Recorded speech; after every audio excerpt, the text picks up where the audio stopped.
There you go. Let's do this. Hey, what's up, everybody? Hey, man. It's good to see you again, Arthur. Does anybody else feel the earbud in the ear thing? Like, there's a right ear for this, correct? I feel like this is the most technological struggle I've had in a little while here. Yeah, it actually says it on the earbud what ear it's supposed to go into. So, which is why I wear headphones. I think we're wearing the same headphones, so I think we're good. Okay, cool. Hey, what's up, everybody? Welcome to Wisconsin Foodie Live. We're so excited to have you here. We're filming live tonight in the Driftless Cafe, and we're really excited. We've got, how many episodes have gone out now? 4, 5? Come on, man. I think it's 6. It's 6. Yeah, 6 episodes. Yeah. Okay, yeah. It's not for lack of watching them or interacting with them. It's just, sometimes you get lost in the whole fray. And we wanted to take a moment while PBS is on pledge drive to, check in with everybody, see how they're doing, seeing if there's any feedback. It's really, really exciting to have you guys interact with us. And we're excited to be here. So welcome. Arthur, you have anything you want to say? Yeah, so I'm trying to do all sorts of technical stuff behind the scenes here, but no, this is this is kind of for us. We get into a flow with Wisconsin Foodie episodes, and we start rolling on YouTube here, and then we kind of hit a speed bump with PBS, who rightfully so is doing their pledge drive, and so if you guys enjoy watching us on PBS. We implore you to go and show your support. They probably need it now more than ever. 1-800-266-3636. You can call with your contributions now. So we're going to be at Driftless. We're at Driftless Cafe. We're sitting here for the next hour or so. We don't really have a plan, but we are here. I hope you can hear us. I hope you can see us, and we'll be taking all of your questions. Anything you want to ask. I know a lot of you want to talk about Quick Trip, so we're here to discuss Quick Trip and or whatever. If you want to know the best way to cut an onion, I think Luke is going to he'll entertain any question like that. At the same time, we're going to sit down. We're going to eat some food. It's burger night at the Driftless Cafe. I know you guys do burger night for a cause. What's that all about? So every year, when winter sets in, our restaurant market changes dramatically. The majority of the year, when the trout fishing season is hot, being that we live in paradise, we get people who come in from Madison, Minneapolis, Chicago, Milwaukee. But then this time of year, we really, really try and pull it back in and focus ourselves on the local community. And so we choose a charity as a staff every year. This year we chose Community Hunger Solutions. And CHS is an organization that goes to area farms because our restaurant is located in Vernon County, which has the second highest concentration of organic farms in any county in the United States. And then all the pieces that don't make, like community supported agriculture boxes or don't get sold in grocery stores and restaurants. There's a lot of food still being produced here. So CHS goes around and they clean all that food and then they redistribute it through local food banks. So you can come into the Driftless Cafe on Thursday nights in the wintertime and order our burger, which is grass-fed beef, locally raised, and $2 of every burger purchase goes to Community Hunger Solutions. At the end of the winter cycle, which, knock on wood, it's coming soon, we cut a check to Community Hunger Solutions or the charity and, hopefully radiate that love out in the community so everybody feels touched by it.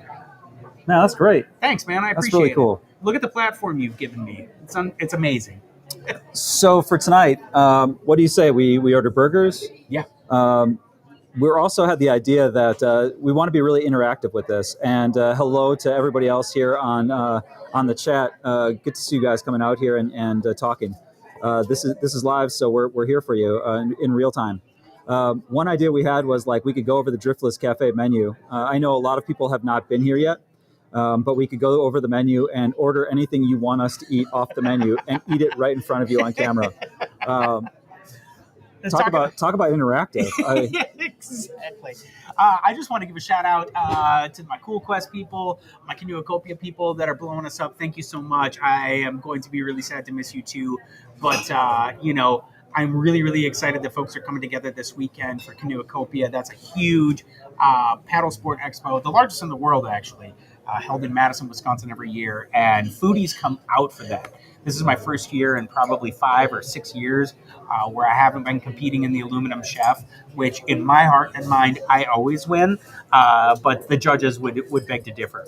Last year, a young woman from Viroqua was one of the judges and said that it looks better than it tastes on one of my dishes. It was brutal. Wow. It was brutal. But, I think one of the first questions that I would love to kind of kick back at you, Arthur, and for those of you that don't know, I colloquially refer to Arthur as Art. So how do the subject matters for each show get decided?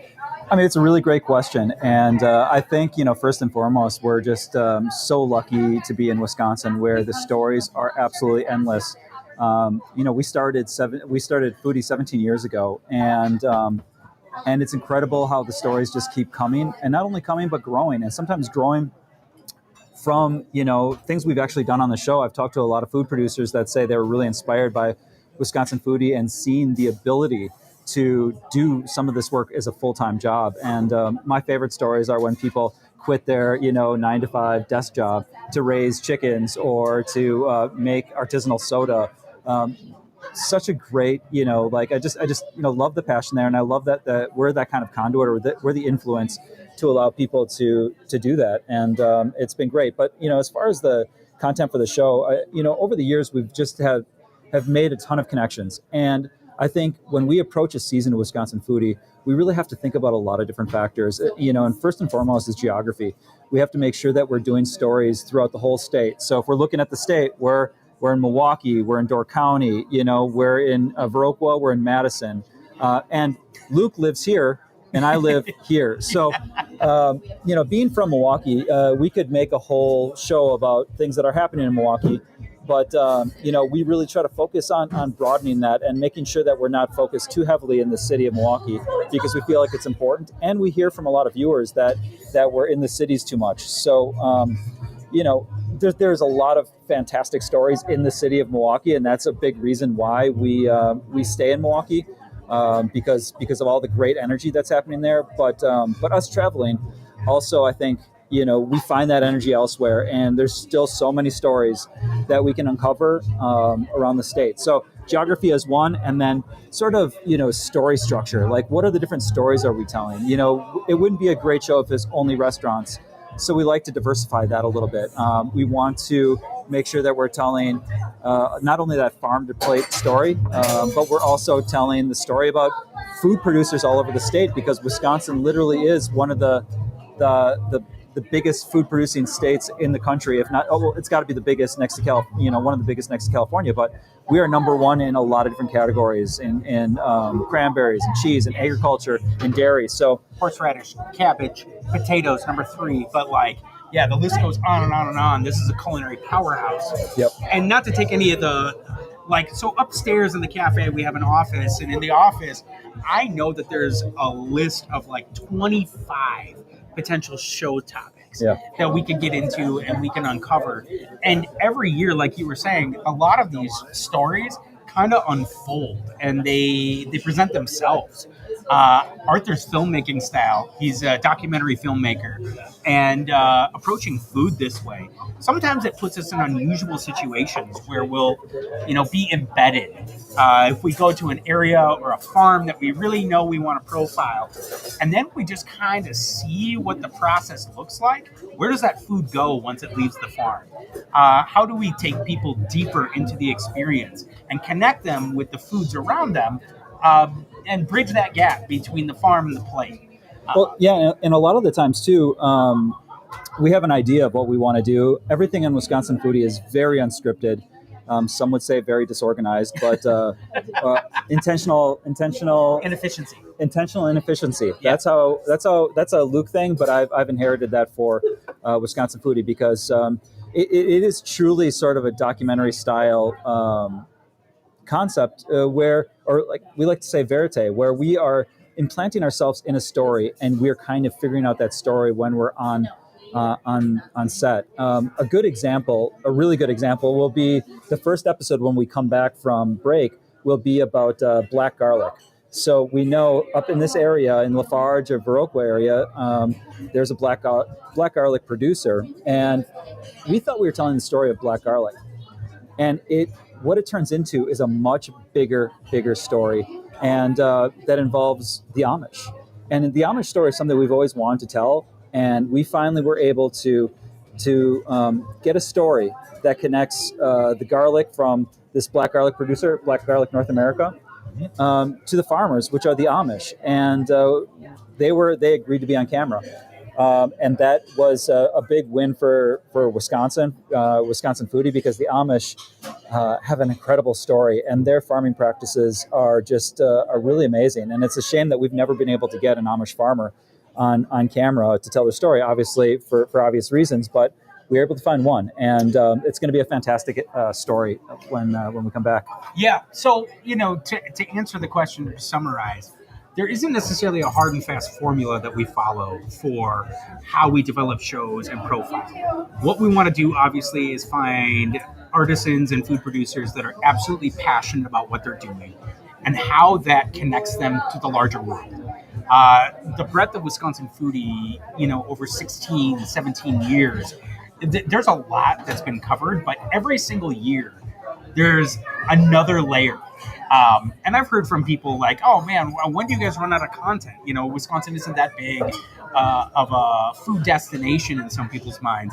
But as long as our farmers keep feeding the rest of the world, we're going to have storylines to uncover because the technology changes, the methodology changes, and sometimes, like in the giant contrast of like last week's episode, Mullins cheese, where 10% of the fluid dairy production every single day in the state of Wisconsin goes through that plant, which is like mind-blowing. Yeah. And then you contrast that with, say, a small-scale organic Amish farm, where everything is done by hand or by the power of the horse.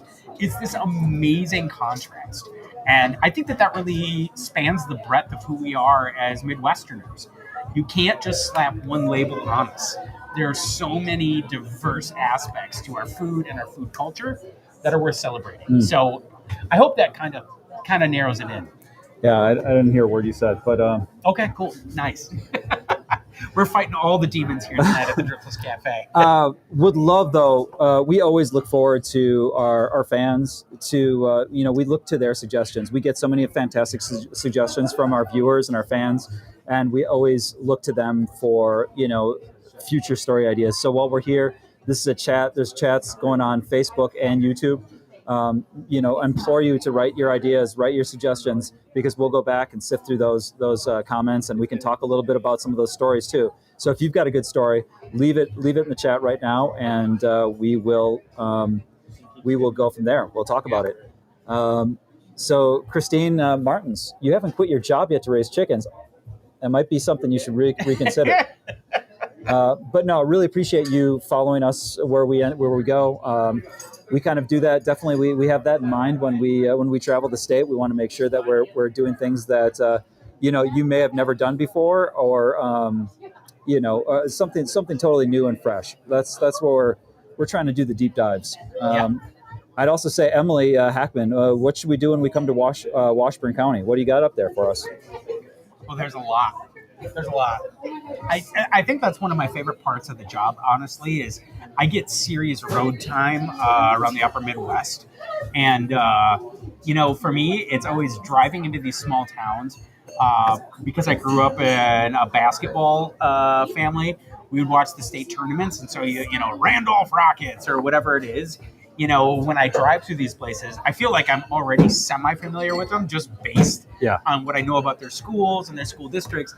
But then that takes us into, these places are so rich, and every little pocket of Wisconsin has its own cultural identity. If it was settled by, European immigrants or even the indigenous inhabitants prior to the European immigrants, there's just so much kind of happening here and percolating and fusing together to create a cuisine that is, for lack of a better term, truly, truly American. I love that, man. Thanks, I love you. People want to see more shows from my house. That's fun. Do you remember? So back during COVID, we actually did a series. They remember. Dinner with the Zoms, and I taught Luke's wife Ruthie how to hold a camera and shoot the whole thing. So that was fantastic. And at the time, those segments shot by your wife at home during COVID got some of the most views, which is incredible. I love it. I can't tell viewers how many fights taping those segments really precipitated, because I think just the nuances of being at home together during COVID was one thing. Having teenagers was another thing. I remember I couldn't get my son to go outside and do anything outside for a period of days, and then when we're trying to film a segment, he's out shooting layups, or he's dribbling the basketball, and I was like, I lost it at that moment. Not my most proud parenting moment, but it was part of the pandemic. But yeah, we love that, and I like cooking at my own home. I feel like the vibe is really different.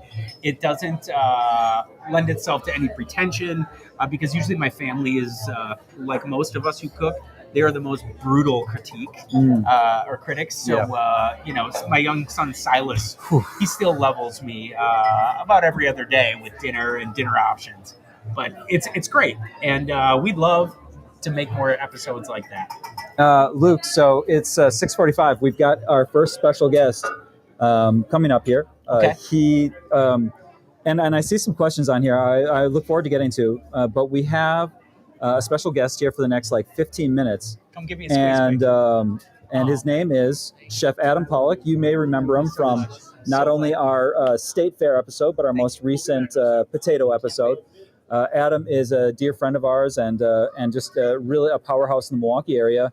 You may have also seen him on the Hell's Kitchen episode. So I'm bringing the man on right now. So hey, we're here. Any questions, guys? You give us the questions. You want to know something? We will talk about it. Okay, we're here for you tonight. This is all about you.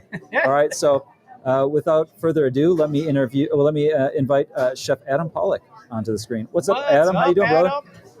Hello, boys. How we doing? We're doing great, man. Just throwing you into the fire here. I like that 414 represent hat, man. As much as I don't agree with it, I think it's good to see you vibing the area code. That's great. Yeah, I would rather be at the bar with you guys eating burgers than anything off the menu that you possibly want, but I'm just at home right now. That's cool. Adam, so you were instrumental in putting together the dinner that I was able to come participate in and showcase the potato producers of Wisconsin, the diversity and the richness, and it really provided a framework for the storyline. Tell us a little bit about what that dinner at the Mac was. Yeah, so that was dinner number 6, and it's called the MKE Chef Collaboration Dinner. It's something that started with me and 5 buddies that didn't get to hang out a lot because we're all in the restaurant industry. So we're like, hey, let's put on a dinner where we can all hang out, do some really good food, and do some some good for the community. And for me, I don't know about you, but people don't want to do things all the time if it's just centered around you. So I made the idea that every chef can represent their own charity. So they not only bring their own food, their own kind of dishes and inspiration, but also bring their own charity and their own, light to that, and get the word out for them, because that's closer to their heart than me just saying, hey guys, let's get together and you can raise money for the charity that I'm connected to. So it started like that, and we're already on year 6 with that. It's gone really quick, and we're already planning year 7. But it's just about getting chefs together to make a lineup and a dinner of one of a kind, but also raise a ton of money. So in the 6 years, we've raised over $200,000. We've had one dinner, we had 11 chefs. Sometimes we have 12 to 14. The different amount of chefs always change in the amount of courses. We always have Tripper Duvall from the Lost Whale doing all the beverage pairings for each course. It's kind of like a musical / orchestra / show for the guests. We played everything and do everything right in front of the guests in the grand ballroom. So I think it's interactive to some sort. We have live music. I think it's a good time, and it's only going to get bigger and better. But I think this last year, having you and having the Wisconsin Foodie, having that Wisconsin Foodie team there really leveled it up. And I'm just really appreciative of you guys to be able to showcase a dinner that just started so small and just for fun to, network television and thousands of eyes to see it, and hopefully it keeps growing. And I hope I'm locking you in right now in front of all these people for this year. I gotta say, cooking in the back, it was really crazy, because the nexus of talent in the back of that room, there was, of course, my boy Justin Ebrahimian, Kyle Nall. We had folks moving in and out. Obviously, your brother was back there. There was just so much happening. Kurt from Dairyland. I felt really kind of intimidated, frankly. And it's interesting in those situations, because there's nothing that I think separates what I do from what anybody else does. I just have the luxury and the privilege and the burden of kind of lifting up that storyline and trying to project it forward. But man, what a cast of characters. The crazy thing about that show too is it was just kind of worked out so perfectly, where we were doing an episode about potatoes, and I think that this wasn't the original plan, and it just sort of kind of worked out. It was just really serendipitous that Luke was doing this event, and we needed kind of something else for that show. I mean, potatoes are very exciting in themselves, but we wanted to bring it go over the edge with it, and I don't know if that was your original intent, cooking, or if that's something that came together. So how did was that a last minute sort of thing, or did you want to cook that the whole time? No, I mean, when we started talking about going back to the question we answered earlier about how we create and kind of script episodes, for me, whenever we get into food production and we see it, it's really, really important that as a chef, I kind of conceptualize okay, if we're going to showcase or spotlight this product, what's a way to do that kind of connects the viewers at home and takes them through the storyline. So when I got the course lineup from Adam for the Mac dinner, it was, I think I had been assigned a vegetable course. And that for me was money, because I knew that we were doing a potato episode. I knew that there's ways to kind of tie in some of the things that we had documented during the season. And then to be able to do one that had potatoes 3 different ways, it was a dream come true. I mean, everything clicked. It was great. Yeah, go ahead, buddy. Well, I was going to say the cool thing about those dinners is every year the lineup is completely different. The food is completely different. And it's hard to get all those heavyweight chefs into the same room, let alone, all at once, getting to watch them all cook together. Plus, they always bring 1 or 2 people with them. So really, there's about 30 people or more back there putting on a dinner for 150 people, 11 or 12 courses. We're talking, 1,500 plates of food are going out, and then drinks and. It's a beautiful thing to watch. It is. It's yeah. And to participate in it, there was a moment where you had the gentleman playing guitar in the dining room, and I don't think it actually made the edit, but it was my favorite moment from the entire dinner. I know what you're gonna say.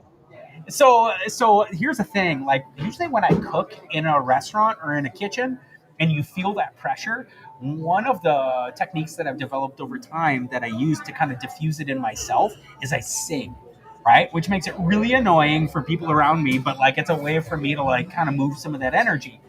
And the house band started playing an acoustic rendition of Stone Temple Pilots' "Plush," and Luke, was it went amazing. from you singing by yourself to like 20 chefs all getting in and singing. Oh man, I missed that. No, it was so good, and like even the most reserved, like the most professional of all the chefs, like Joe Mensch and the Kyle Mall, people who are usually kind of straight laced in those events and are very very good at what they do. To get them out of their comfort zone and just kind of letting it belt in a dining room full of people, it was such an uplifting and fun experience. And I felt like in that moment, like, okay, everything's going to be all right. We all went through the That's gotta hit the blooper reel, Arthur. We gotta get that. I feel like I just need more bloopers. Like we could just make a blooper show, and I think people would really enjoy that. So I feel like I am one big blooper. Yeah, that's right. I mean, my whole job is cutting out all of your bloopers and just finding the moments that actually work, and that's what you see on TV. Yeah. Yeah. I want to give some love to the people in the chat. Nate from Zim Knives. Like, Man, Nate. If you don't have a piece of hardware from Nate and you love cooking and you love food, Adam, do you have one of Nathan's knives? I do not, but we should get connected so I can get one because I have like 100 knives and I'm always looking to add. Seriously. Nate, Luke and I split those knives. So I got the smaller paring knife. You got the petty knife. Yeah. Petty knife, and it's something that I use every single day. And I think about you every time I use it, basically, mainly because I got to get it sharpened because it hasn't really been sharpened in a while. And I refuse to go to Sharp Brothers for it. I'm waiting to go to. Wait, no, you are Sharp Brothers. That's right. But I'm waiting to go to you specifically. I feel like you're the only one that can sharpen your own knife.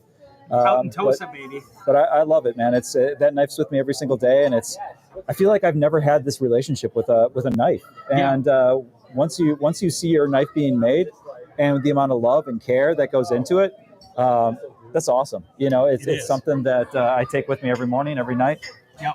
So Zim Knives in Tosa. Check out Nathan. He's an amazing human, truly top notch. I want to also give a shout out to the other folks in the 414. Kathy, I see you in Delavan. I'm always looking for good storylines in Delavan, Wisconsin, because little known fact, both my mom and my dad graduated from Delavan Darien High School. Seriously, go Comets. And both of my grandparents, if you drive outside of Darien specifically, there's a Zom Road there about 3 miles out, which is an homage to my grandfather's farm. And then my other grandfather was a farmer in Elkhorn, Delavan area. So, I see you, and I can't wait to dig a little bit deeper into the projects that you guys have going on there. DDHS for the win. What's up? Adam, what do you got coming in the future? What's shaking with you, baby? Yeah, so there's always something exciting going on, or at least I think it's exciting. Hopefully other people do. Next week, we have a pop-up going on March 13th at La Dama Restaurant, which is a Mexican restaurant and tequila bar in Walker's Point in Milwaukee. So if you're in Milwaukee or if you're not and you want to make the drive, just call the restaurant, make a reservation. Just say you're looking for a reservation for the pop-up with Chef Adam. There's a really cool event coming up that is also open to the public at the Pfister Hotel, which is the 90/90 Jacques Pepin Foundation event that the Marcus Company is hosting. And I am one of the chefs that will have a station there. So you come, very affordable. There's some of the top chefs in the state are going to be there doing station food, but not like your typical, small bite on, just a basic plate or something. I think the chefs are really going to bring it. And it's to raise money for the Jacques Pepin Foundation. He's 90 years old this year, and there's actually events happening all over the world for that. And that's a really cool one. That's one of a kind. He may or may not be in the building. You're going to have to buy a ticket and come and check it out yourself to see if he shows up. Yeah. But it's still Yeah. good for the cause, and there's going to be some amazing food there, amazing chefs, restaurants, I'm sure bar people and stuff like that. It's just going to be a huge culinary and big industry night, I think. Just the feeling, like you were talking about how the feeling is on these events, I feel like the energy in that room that night's going to be pretty crazy. Yeah, I would assume. And throw it back to PBS too, right? Like that is like the legend, the OG of PBS food. Because who didn't grow up with Julia Childs or Jacques Pepin just kind of hanging on in the background? I have them to thank for us being here right now, because that was super inspiring. And to kind of almost follow, I don't want to say follow in those footsteps by any means, maybe Luke a little bit, but I think just to have a show on PBS about food is like, wow, it's like a pinch me. That's the craziest thing. Yeah. Adam, I love waking up every morning and kind of seeing what's going on for specials at Egg and Flour. How do you come up with that? Because some of these specials, man, they look crazy. It's just like, they're like, I would define it as like comfort food, Italian sort of comfort food, but just like maybe even stoner food at the same time. Like, talk a little bit about how you come up with your menu at Egg and Flour. Yeah, so we haven't brought that up, but I'm the chef and owner of Egg and Flour. For anyone that doesn't know me, it's in Bayview in Milwaukee. But what Arthur's talking about specifically is every Wednesday and Thursday we do a special for the day that lasts in the night. Hopefully, sometimes it sells out. But what we go through is just fun food that we know is tasty, that is someone is inspired that works at the restaurant. It's not just me making the specials. It could be my managers, or we have everyone and anyone that works there has an open invite to make a special. We give them the credit. But like you said, maybe it's a little bit of stoner inspiration, Arthur, or a little bit of, what I always say is there's no rules at my restaurant. There never has been. In the first year we were open, we actually used to do a special every single day. We used to change the special daily. And that was something that was very, very that was over the top for me. So being able to change that in the first year of having Egg and Flour open and doing a special every single day, I think minus a few holidays and whatnot, I think we did 300 different pasta specials in 1 year, and then on top of the regular menu and all that stuff. So just getting inspiration, eating different food. Pasta is a very, very good vehicle for different toppings, flavor combinations. We can do classical stuff that, like, from the Swedish meatballs, or what is it? A lot of people ask for like the steak. What is it? Come on, Luke, help me. Oh, stroganoff, beef stroganoff, Yeah. to lasagna, to the classic Italian dishes, which there's already millions of those to choose from. But then something as cool as like yesterday we did a jumbo stuffed shell with buffalo chicken.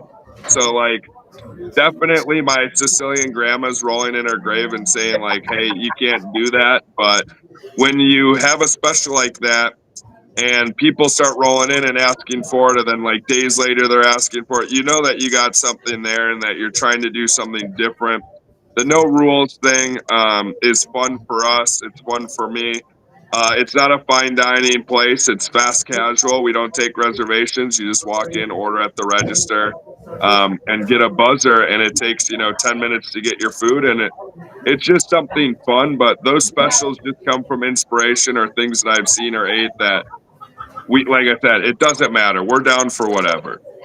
Yeah, that's beautiful. And I mean, like, cooking from your heart and with what's around you, I think that's like one of the quintessential hallmarks of like a really good chef and somebody who's dialed in with their food scene. To take things that are sometimes avant-garde and put them together.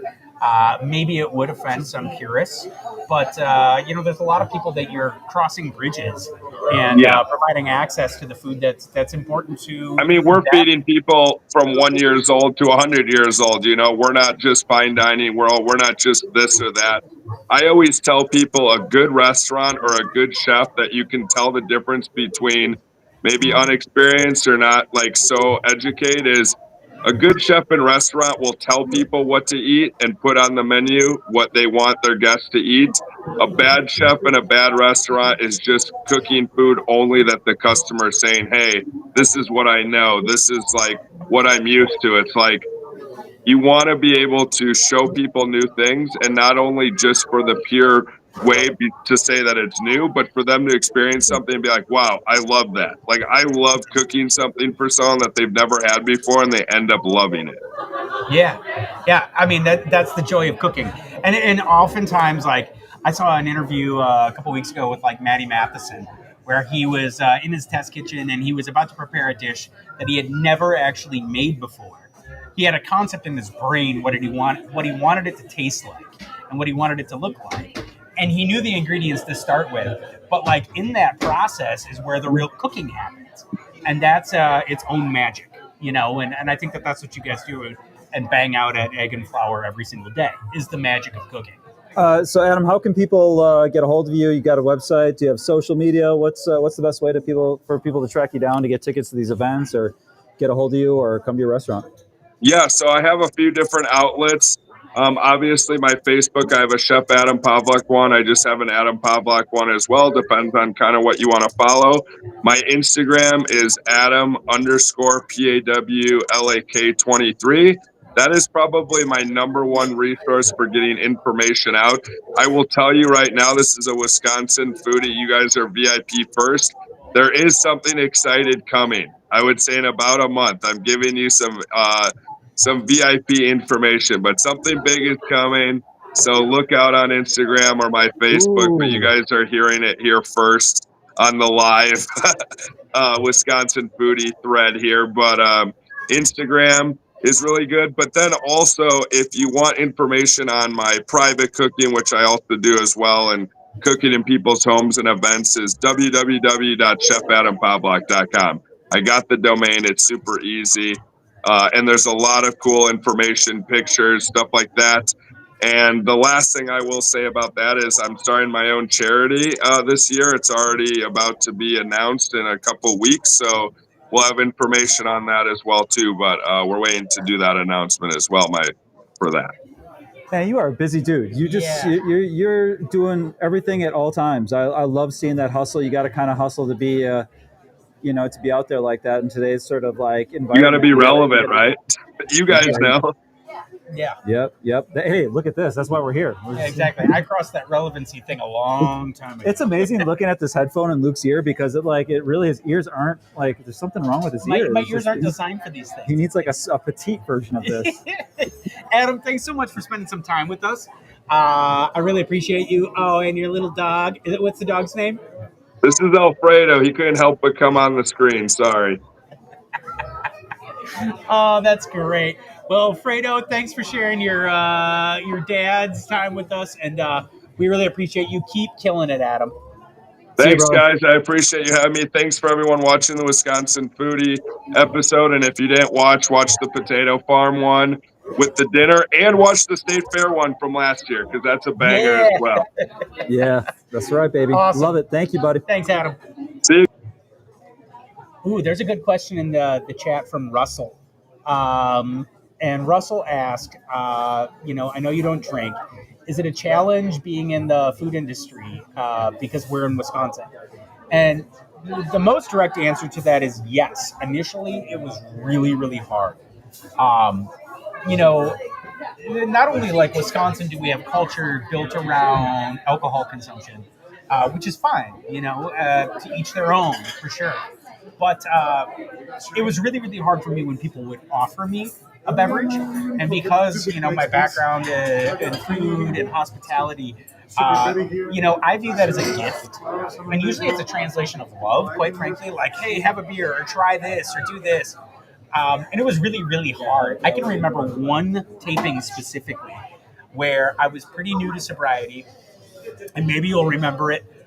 We were cooking with Yia Vang at the Owl Farm. And Yia was making some, Hmong traditional food that we were cooking over the hearth. And the way that he enjoys that with his family is, they crack high lifes and they share it. And so we got to that part of the taping, and I didn't have the intestinal fortitude or the guts to tell him that I was sober. For whatever reason in the industry, sometimes that's a hard thing to talk about because people automatically assume that you have a problem or that you were arrested or your life is falling apart. And it's not always the case. Honestly, for a lot of the viewers, the reason that I chose sobriety was because I didn't want to do something that would jeopardize all the good energy that Wisconsin Foodie provides people of the upper Midwest. Growing up in a really small town, I wanted to make sure that there are kids in small towns around Wisconsin who look at the show as like a point of pride, and it develops a little bit of their, interior dialogue about identity that I didn't get canceled because I did something stupid or I said something stupid. So that was my choice to really step away from alcohol. As I've progressed through it, now I have so much swagger about just being like, no, it's cool. I don't drink. Thank you. And I don't feel the need to necessarily justify it to other people. Can we get a menu when you get a chance? Because I think it's everybody has their own journey and relationship with it. Sometimes it's hard. I will say northern Wisconsin, when we tape in northern Wisconsin, that gets real dicey.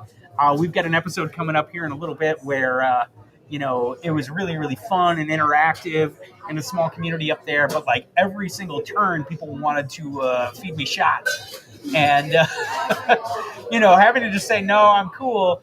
Sometimes it's easy because I have the camera there and Arthur, wants us to be as present as we can be to make good content and good television for all of you. But it's been a journey, and since then, Arthur, you also gave up alcohol, right? For the time being, it's just something, I think Luke has been a big influence, in years past. Wisconsin Foodie it's just, we're just trying to have a good time. And I think that really shows in our episodes. Thank you so much. Thanks, Lauren.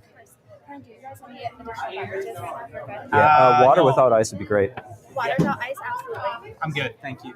Thanks, Lauren. So I will say, in years past, like whenever we travel, we roll with a car full of crew members, guys, girls, and we would get to a location. And sometimes, like when we're going to Door County or we're going somewhere further away, we typically stay in that place for a week, sometimes 3-4 days.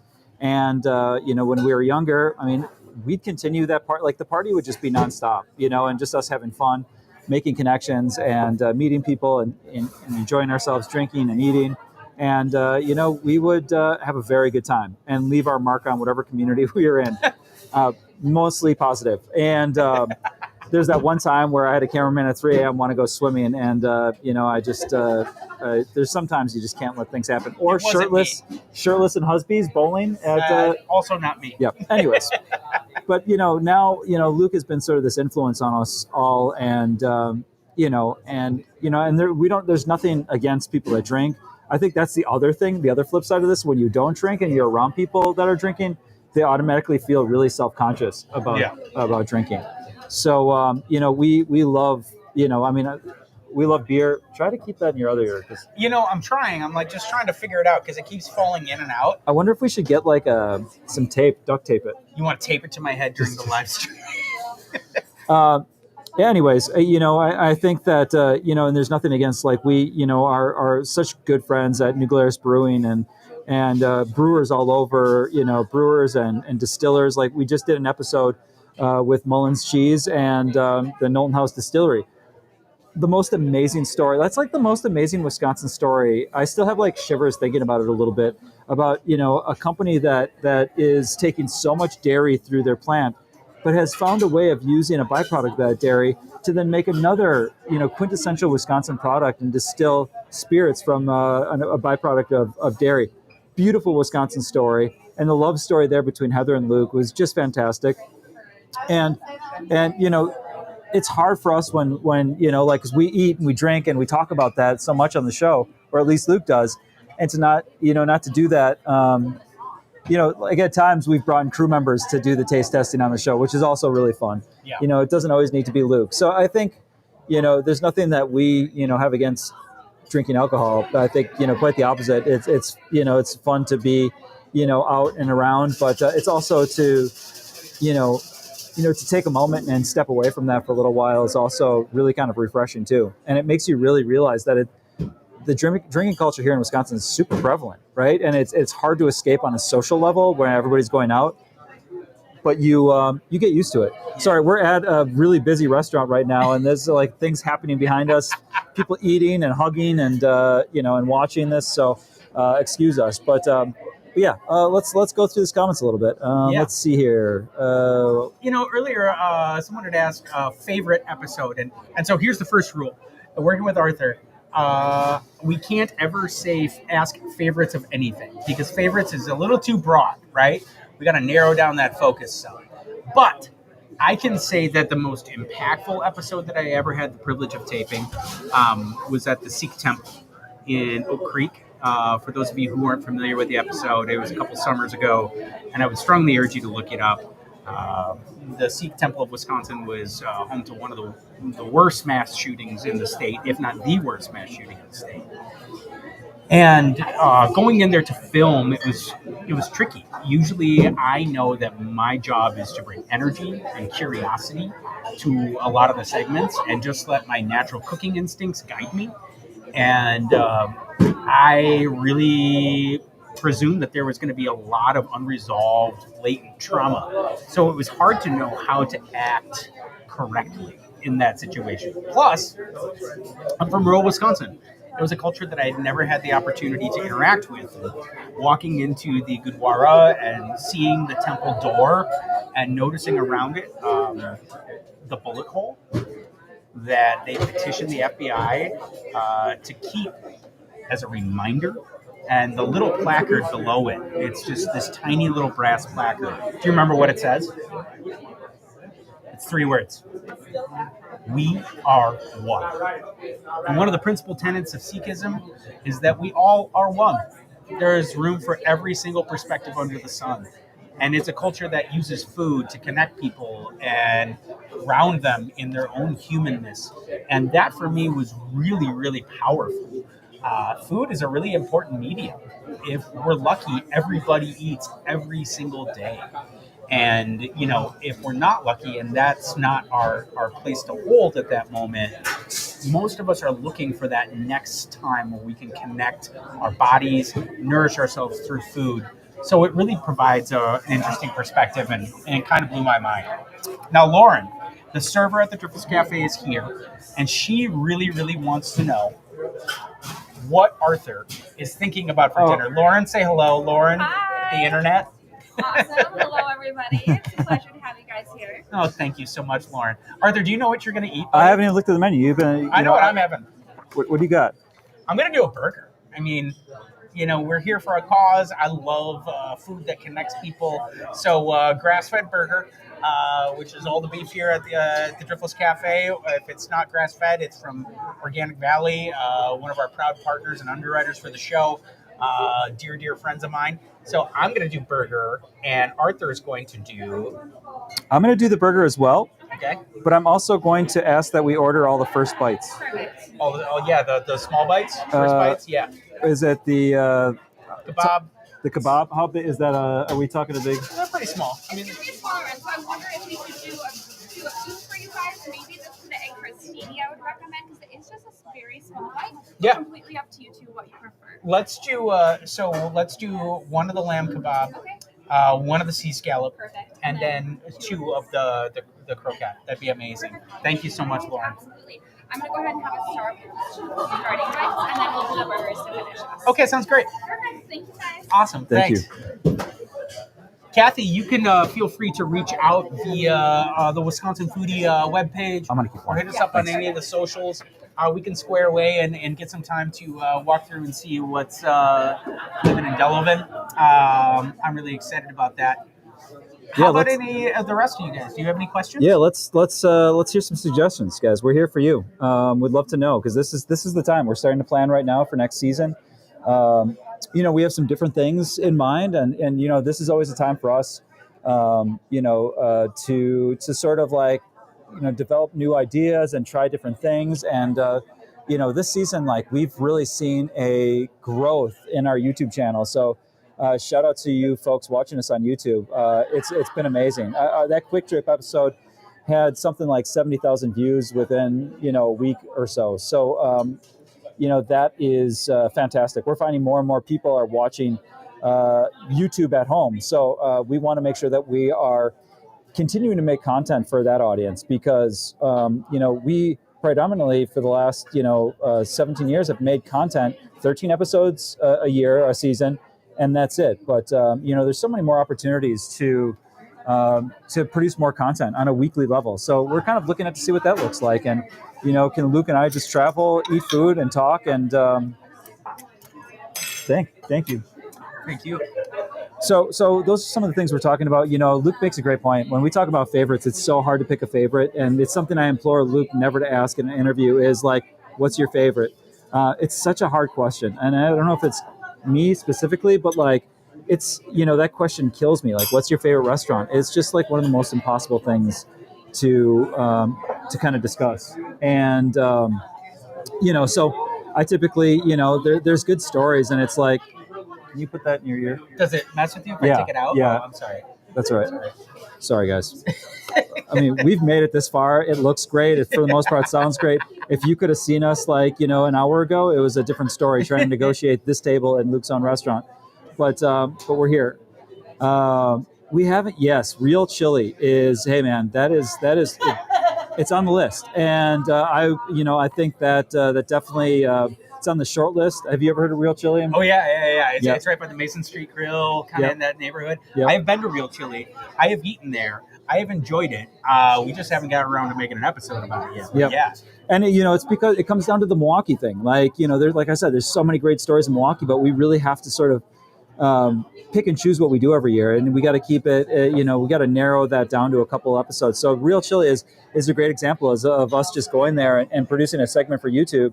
And if it's good, it'll make the PBS cut eventually. But that's a great idea. Love that suggestion of Real Chili. Lauren asked the question, we would always love to have you in Madison again. Come to Eckern Park Festival. Teddy Wedgers is there. Have you ever had a Miles Teddy Wedger? No, I don't even know what that. Oh man. Okay, so this is brutally honest here. I mix it up every single time. Is it a pasty or a pasty? Because I know one. I think it's a pasty. The other, the pasty. Yeah, exactly. Exactly. And so I put it out there as vulnerable. Like sometimes I get it mixed up in my brain, and I know that it elicits a response if I mess it up. But they make these on the Capitol Square, and they've been making them for it feels like forever.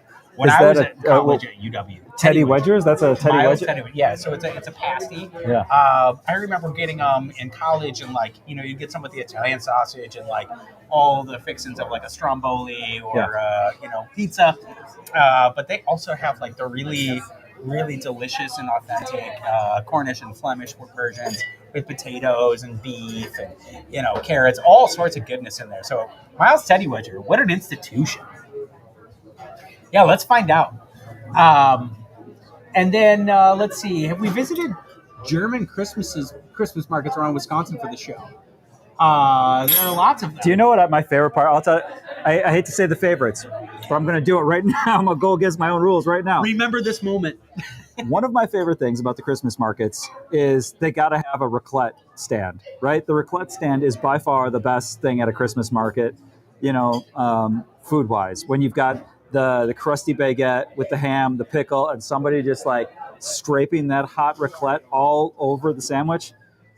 Man, that gets me. That kills me. Yeah. I love that so much, and I want it right now. Thank you for, hopefully this burger is going to be just. Can we get some raclette just to scrape over the burger? Well, I don't have any of Alpenage in because they're really busy producing it. Yeah, they've got some amazing things going on down there in Oak Creek again.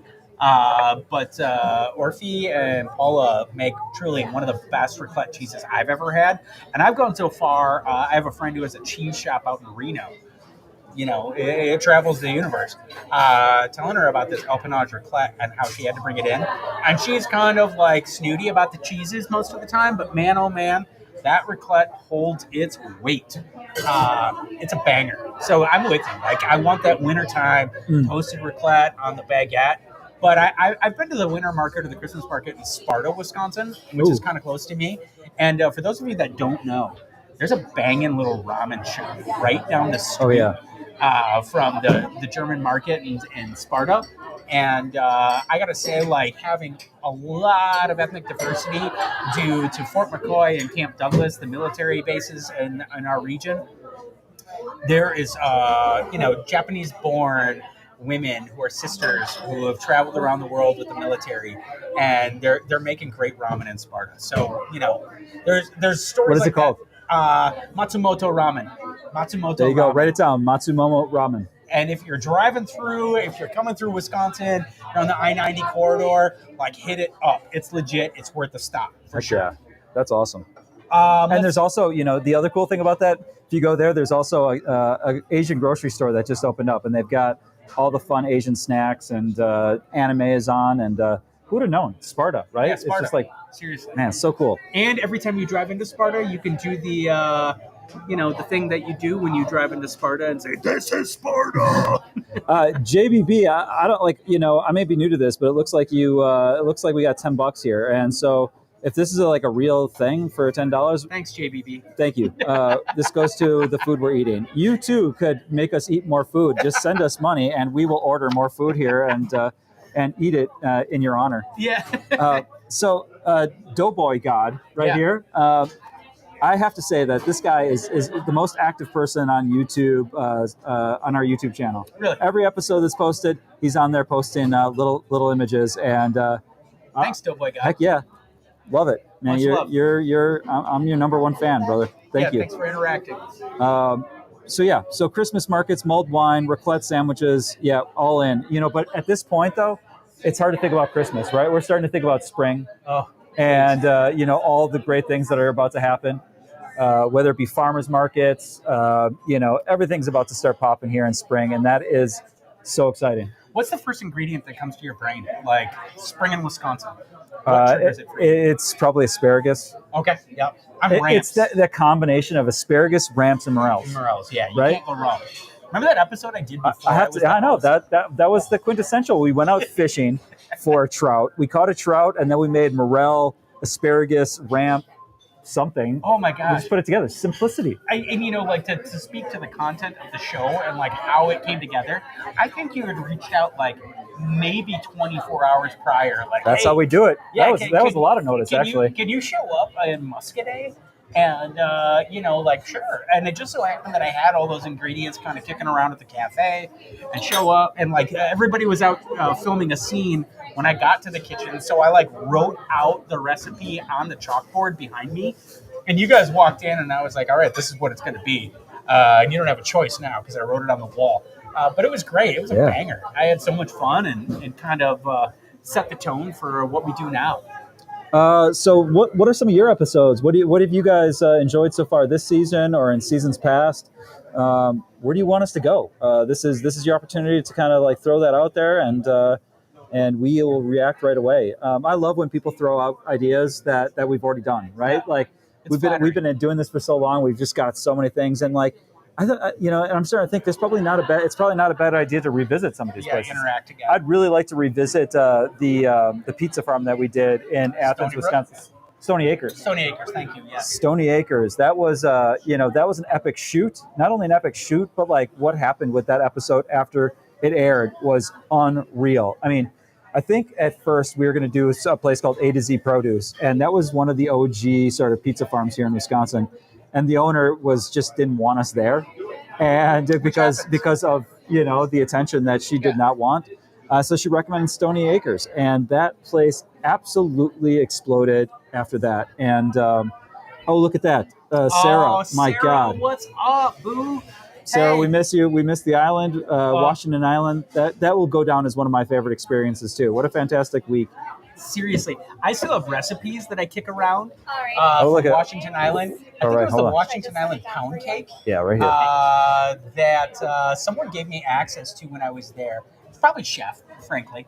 But man, oh man, getting to immerse in the culture and the food culture in Washington Island, it was like being reborn again as a Wisconsinite. Honestly, if you haven't made the trip to the island, go with an open mind. and a perspective of just kind of seeing. It's like watching things come up from the grassroots in its infancy, and it was one of the most amazing taping experiences I've ever had. And Sarah and Amanda and Chef, and then of course Jeannie Coates. Yeah, Jeannie Coates. Love that human. Talk about rolling out the red carpet. They just made us feel like absolute rock stars. Yeah. Remember we went swimming at sunset that night? Oh yeah, that was by far the most epic moment, and like caught on drone. We're out there swimming with the kitchen crew, and it was fantastic. Luke, what do we have here before you eat? So this is house-made lamb bacon. We have a chef here. Her name's Bear or Beergen, but she grew up in Richland Center. She spent some time working at a local, sausage factory, a local sausage maker, Driftless Provisions. And she came to us, and so she brings like all this inherent knowledge, institutional knowledge about curing meats. So we take the lamb bacon from Firefly, Mercantile and Farms, located in Cashton, Wisconsin, and she smoked it this weekend, and it's just delicious. And we've got some sauces here. Oh my gosh. I'm gonna go straight up no sauce. No sauce? I You're gonna raw want dog the it? real flavor. Okay, raw dog it, baby. I'm going the whole thing. Oh God. Wow, that's really good. Ooh. You know, sauce that I got a nice vinegar the shot smoke to it. on it is fantastic. Yeah. Wow. So we do all that live. I mean, it's oak, and she was out on Sunday, kind of babysitting the smoker for a little bit, but a little sweet. You get that rich bacon flavor. It's delicious, and not to throw it out like this isn't a commercial, but man, oh man, the other day Arthur and I had the experience of walking through Jones Dairy Farm in Fort Atkinson, Wisconsin. And they dry age their bacon for 21 days before it ever goes out into the world. So cool. Which is crazy. If you think about it, how Arthur said intentional inefficiency. And that's how I like to look at food and, taking a long game on it. It's been shaped by a lifetime in culinary. But for a manufacturer that does bacon, to sit on a product for like 21 days, you don't see a lot of companies doing that. And the reason being, they believe it's the right thing to do. It makes the best tasting bacon. Walking through there, it was kind of nuts. I really appreciate it. The bacon aging room was unreal. Just slab after slab of bacon. And they're only using like the highest quality bacon they can find. I mean, what an unbelievable story. Jones Dairy Farm, 7 generations, and they're still doing things the way they did at the beginning of time. Like they're doing everything they can to make such a natural product. And this isn't a commercial pitch for them. This is just like the real deal. And those are the people that we want to work with, right? Those are the sponsors and the underwriters that we just love to have. Like even the dairy farmers of Wisconsin, people that are doing things the right way and making an unbelievable product. I mean, it's just so much fun to be able to promote that. Yeah. Tell me you're from Wisconsin without telling me you're from Wisconsin. And this ramekin, very, very simple, straightforward, maple syrup. The real deal. Sweetwater maple. Got a little bit more. I love this stuff. What do you got for us, Lauren? These are going to be our egg crostini for this evening. So it's a little bit of mint oil, and then you have that charred scallion aioli on the bottom. Charred scallion aioli. Or get it up in the light. Oh, yeah. Anyways, you guys get the picture. Yeah.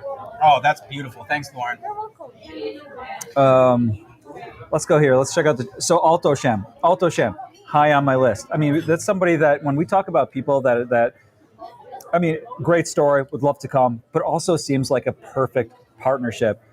So if anybody knows anybody at Alto Sham, I think we make a perfect team. Love those products. The fact that it's made here in Wisconsin. Love the people there. So Alto Sham, we see you, we hear you, we want to see you even more. So Luke, what do we got here? What did you just eat? Man, that little crostini bite. So it's breaded, lightly fried. The charred scallion aioli on the bottom. This is one that this last weekend we did a collaboration dinner here with Justin Ephraimian from Sanford, one of the finest restaurants in all of Wisconsin. And Justin has this way of like pulling deep flavor out of ingredients, and oftentimes by charring them. When you char something, you fully, bring out the sweet characteristics of it. You caramelize things heavily, but you also get just a touch of bitterness on the end, which I think is really underrepresented in the American palate. Yeah. We don't do a lot of bitter. Usually we shy away from it because I think we've evolved, quite frankly, when things are bitter. There's like epigenetic history in our brains that tell us like that's bad. You know Bitter is what? bad. Like I love bitter. It's like one of my favorite notes. When I used to drinking a Negroni, that was my absolute favorite drink. That Campari, love Campari, love that bitter flavor. I don't know why. It's just I think your palate after a while. Yeah, you're a bitter dude. Let's get back to this real quick. We got even more food coming here. Yeah, lamb. So it's a different way that we rework the Firefly lamb. Thank you so much, Lottie.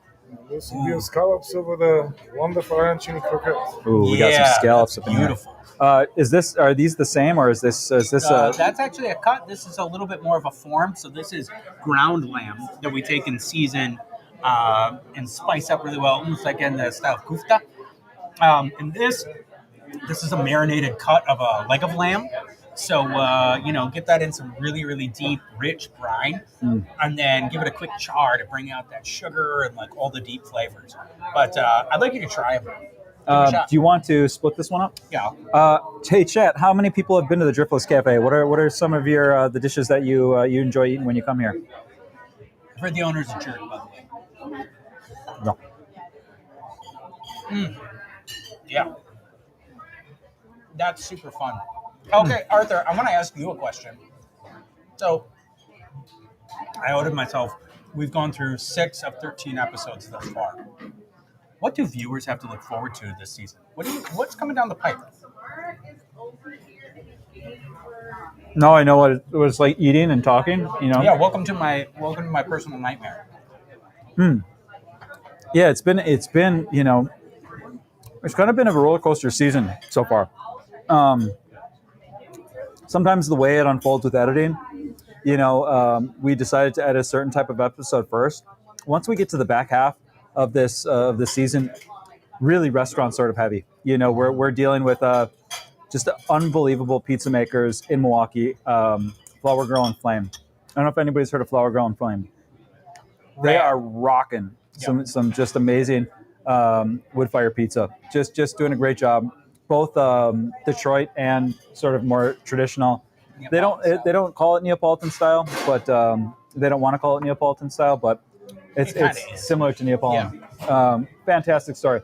The one that I'm really excited about is for all you Scotties out there. Do you guys remember Marcus Landry, ex-Milwaukee, ex-Wisconsin Badger, and a little bit. For like a second he was a buck, but he was drafted by the Knicks, the New York Knicks basketball team, and he after basketball he found his love of passion of farming, so he was able to buy land in what is it, Delavan? East Troy, which is just a rich sort of agricultural hotspot, but he was able to purchase land there, and his first love was Clydesdales. He loved horses, and so he transitioned from basketball to horses. And soon after that, became more livestock and then produce. But he runs a farm out there, and he invites local schools to come out. And the kids from the schools will spend the day on a farm.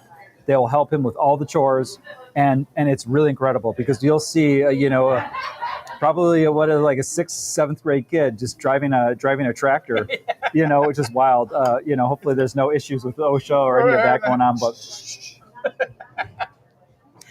it was awesome though to see those kids interact with the farm and like have a real deep understanding of how food gets from the farm to their table.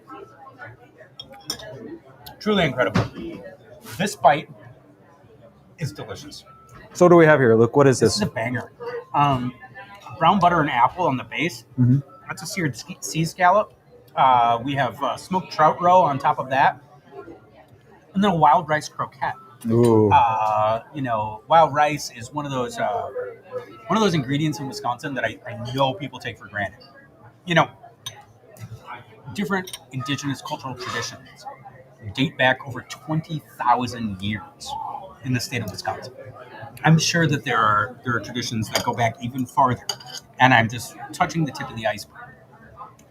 But one of the reasons that humans came to Wisconsin and have stayed in Wisconsin is because there is food.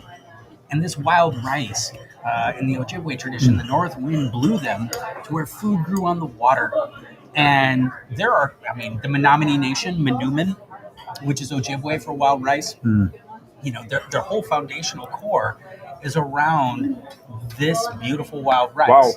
And so, taking the opportunity to tell that story, right?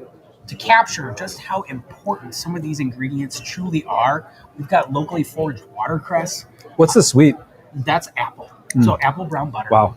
And, taking that West Becoa Creamery brown butter, getting it nice and sweet, and then apple cider from St. Bridget's Meadows that we cook down, and it just has this really luscious texture.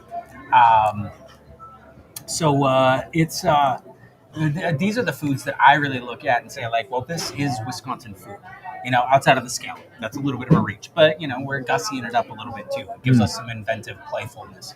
But I love being able to talk about these old foods and old traditions and rework them in ways that kind of push people's imagination.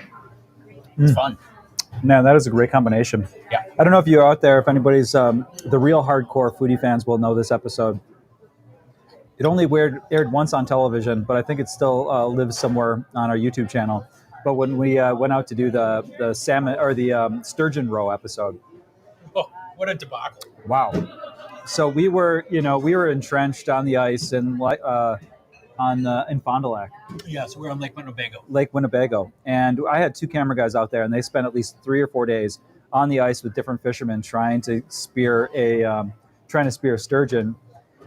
And it never really happened. We saw some, never speared them. A lot of really good conversations in the shacks, but we did have a connection to two gentlemen that made roe, like caviar, out of the roe from the fishermen. So fishermen would come in, they drop their roe off, and these guys would process it. One was Norb, he was probably in his 70s. Yep. And the other one was a kid in like 15 that was learning just how to do it for the first time. And it was just such a cool story.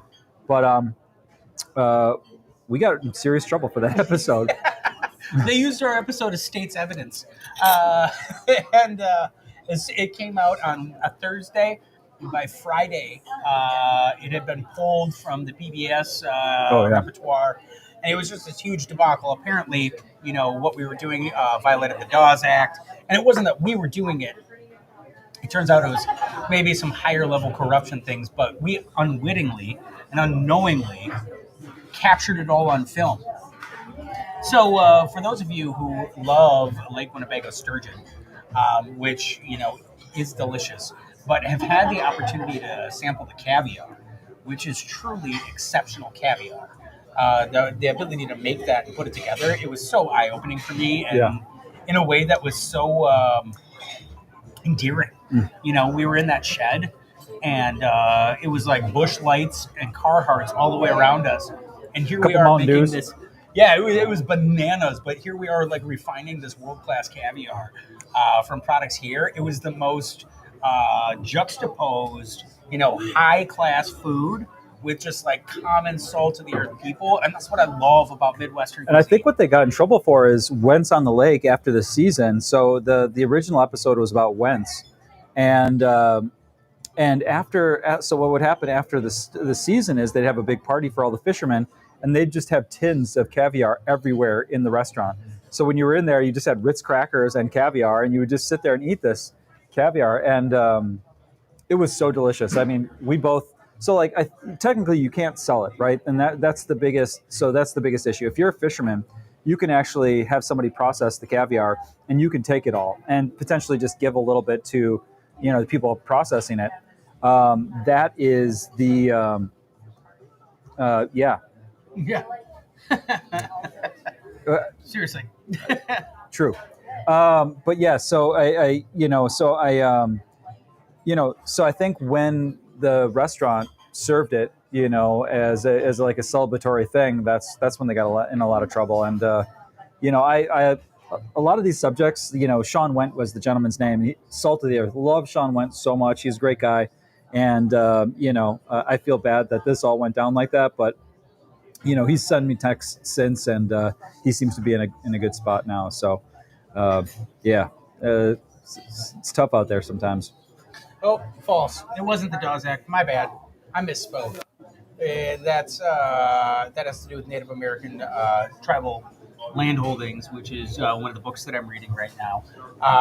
You make it so convincing, and that's what I love about you, right? Luke. You're just like, the Dawes. Violated the Dawes. We got all the people on this I know. stream here going and talking about the Dawes Well, Act. that's why it's really important that we talk about like artistic integrity and some of the fact checking that we try and do here with PBS and with Wisconsin Foodie. Making sure that we put out content that's worth doing. Please don't tell any of my former law professors that I talked about the Dawes Act and like totally. But that's why I'm not an attorney, right? Booyah. Who's winning now? So I think, when we talk about PBS, though, too, I want to reiterate that PBS is going through their pledge drive right now, and your support for PBS is absolutely crucial for shows like us.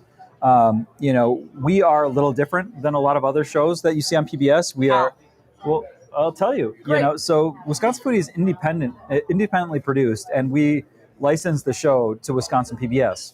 So we, and that's one of the big reasons why we're not probably on during pledge drive, is because they're trying to support all of the PBS content, which is fantastic. And we love our friends at PBS.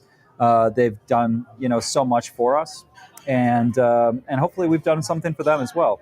But if you get a chance, please go and support PBS. They are fantastic. And we want to continue to be, sorry, I'm touching the mic. That's my big rule. We want to continue to be on PBS. Luke, while you chat with these guys, I'm going to figure out how to plug my computer in because it looks like it's about to die. Okay, that sounds great. One of the things, the Stony Acres episode, JBB, who also was kind enough to highlight my legal misstep, likes the Supper Club episode. I'm going to tell you right now, we have an absolute pleasure, a treat of a Supper Club episode, if you will, coming up this year. And but I probably need the experience. An extension cord, doing like a little bit longer of a cord, which, unless for there's those of you something who this like close a to the festival computer. around food, Beeforama is where it's at. So much beef, so many people coming out, a connected community, like 5,000 people come out with all of their smoked beef creations, and they have 3 categories. So we just need an extension. One is LP propane, 2 is charcoal, and number 3 is wood. And Where's I have to the be a judge the in the outlet? wood, like right underneath Ella or Lucy. Okay, so there is. Sorry, I'm pointing out outlets. I'm so sorry. But we also got the opportunity to go behind the scenes at northern Wisconsin staple, McGregor's Blink Bonnie. And if you've been to the Northwoods and you've had a chance to dine at McGregor's, Are you okay with that? Blink Bonnie, That's totally fine. Okay, thank you. you know exactly what I'm talking about. It is quintessential Wisconsin. You wait in line to get in, and then, they have a really specific method of preparing their steaks. And for me, it was so eye-opening because this is a restaurant that crushes. Every single night that they're open, there's a line out the door. So if you've been to Blink Bonnie, check it out because it's fun. You'll see people that I'm sure you remember. But for those of you who haven't had the opportunity to get up north and see Blink Bonnie, we'll take you there. Yeah. And we were up there too to celebrate Beeforama. Did you talk about Beeforama? Yeah, I talked about Beeforama. Oh, speaking of Beeforama, it's Lottie. 2 of the best burgers in the whole entire Driftless area. 2 of the best burgers in the entire Driftless area. Oh man, this looks good. Thank you so much, Stretchy Lottie. pants? Yeah, stretchy pants. Here we go. Luke, are these Wisconsin potatoes? They are. You like that? So tell me about this burger. What do we got going on here, man? So our beef comes from St. Bridget's Meadows, which is a farm located right outside of Coon Valley, Wisconsin. Really, really great farmers. Their slogan is farming gracefully. So getting back to that intentional inefficiency idea, they really take time to do things the right way or the way that they see things being the right way. And we love it. We have Okay, so here's a caveat. Not everything that's served at the Driftless Cafe is USDA certified organic. So this cheese is AMPI American cheese. The reason I love American cheese on my burgers, you get that sweet, salty, creamy, comforting texture. Now, there are other producers in Wisconsin that are doing versions of American cheese, but this is the one in the Driftless that we kind of have a connection to. I can remember as a kid in the 1980s, our neighbor, Fred Frank, drove milk truck for AMPI, and it was like right when a lot of the dairies were starting to conglomerate and get a little bit larger. And so I had the opportunity as a little kid to do a ride-along with Fred and see all these farms, and then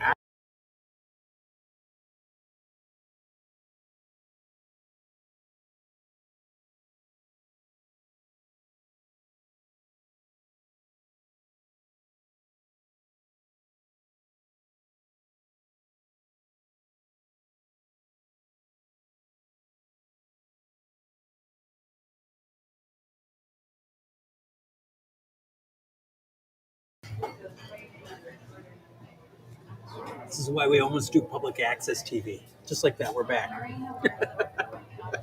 Arthur, hold on to him for a second. I'll be right back.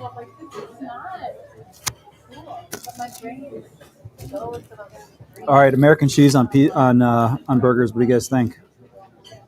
Yeah, are you? That's unfortunate. He has to go, and it's just me because I feel like that's unfortunate too for you guys. Or the American cheese. Spend $190. What are your thoughts there? American cheese on a burger. I mean, look at this though. I mean, this is looking really good. Smashed patties. What's your favorite cheese on a burger, everybody? Who likes? Has anybody done like a super aged cheddar on a burger? 10-year cheddar on a burger? That's pretty money.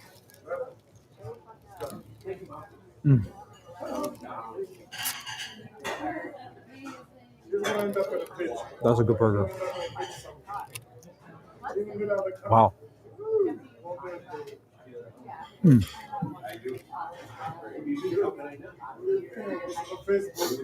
been to the Driftless Cafe here? Let's see you guys. Shout out the Driftless Cafe. Who's been up here?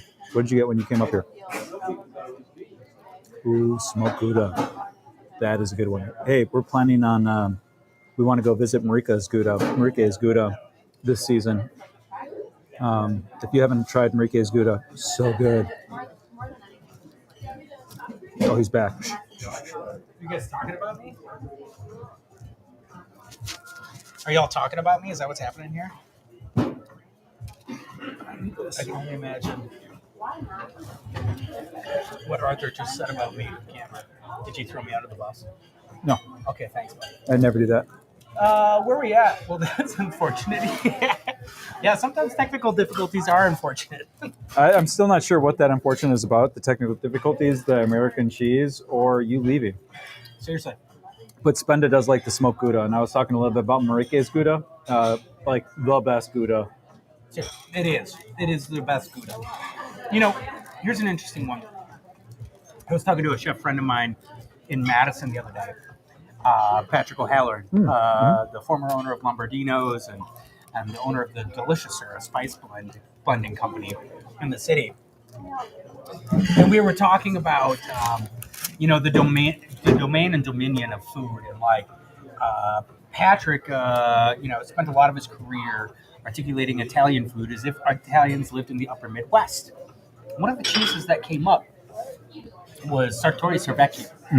And actually, since the cheese making in Italy has been modernized, a lot of purists say that Sartori Cervecchio is closer to what Parmesan Reggiano originally was before it was mechanized than Parm is today. How crazy is that? You have food innovators, you have a powerhouse dairy state creating this cheese that somehow becomes closer to the original than what's currently being made. I love the comment about how the unfortunate. Yeah, I knew it was because the stream went out. That was a classic Wisconsin foodie moment. The sound was better before the food arrived. Check. 1, 2. I don't know. It's all going downhill now with these burgers. And Burgers look fire. Thanks, Adam. Wish you were here, buddy. You guys want to see us do more live shows like this and eat food and talk and invite people on here, or should we just not be live streaming this? Let us know. I'm a terrible eater on camera. I can't believe that that's part of my job is to eat food in front of people because most of the time I get it all over myself. And We can share this napkin. yeah, okay, great. I mean, that's what friends are It's for, getting right? really juicy though, Luke. The napkin is? Yeah, that's right. I flipped it over. What did you do with the napkin when I was The burgers are juicy. yeah. So eating on camera, it's a vibe. It's a vibe for sure. But mukbanging. Has anybody ever watched a mukbang video? I mean, those videos are extremely popular. You better define it before you just throw it out there on the live stream. What's a mukbang, Arthur? Mukbang, I think it originated in Korea. I might be wrong, but it originated in Korea, and it's somebody that's just eating ungodly amounts of food on camera, and the sounds are a big part of it. There's hardly ever any talking. Sometimes there's talking. Sometimes it's just ASMR of people just eating large amounts of food, and those videos are just some of those. There's professional mukbangers. Seriously, I think my 12-year-old Silas should be a professional mukbanger. I don't know when and where. I'm a big one. I grew up with a lot of table manners, and being in the hospitality industry, you got to have table manners. Yeah. Man, oh man. The idea of watching someone eat and chew and smack and stuff it drives my mom crazy. Do you think that Silas is going to be mad that I beat him so many times in Mortal Kombat before I left the house? Probably, yeah. I mean, Silas, my son, he's made a couple cameos, just about one every season on Wisconsin Foodie. If you look for the diners at Uncle Wolfie's this year and Three Brothers Eggs, shout out to our friends at Three Brothers. They just recently rebranded, did they not? What's the new name of Three Brothers? Bro. That's a good one. It's a good one to check out. You want to Google it quick? I'll we get it right. quick. Yep. At Uncle Wolfie's, Silas, my son, and Ilya, Arthur's son, and my other son, Ben, were all in town, and we had the opportunity to eat. But Silas gets pretty particular about his roles on Foodie, and it's sweet. He's 12 years old. He still hopes someday to take over the Driftless Cafe, and my role as host as Wisconsin Foodie. So until he realizes that, it's not that great of a gig. Come on, bro. No, it's the best gig in the state, for sure.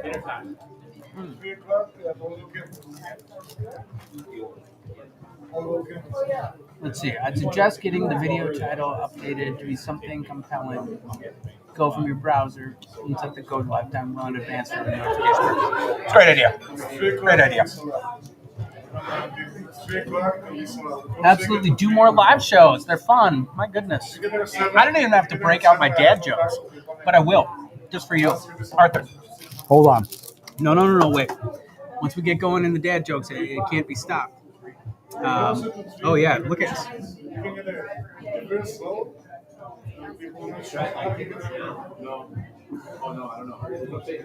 Are you going to put an emoji on there? Oh, yeah, you are. Attaboy. This is why you get paid the big bucks.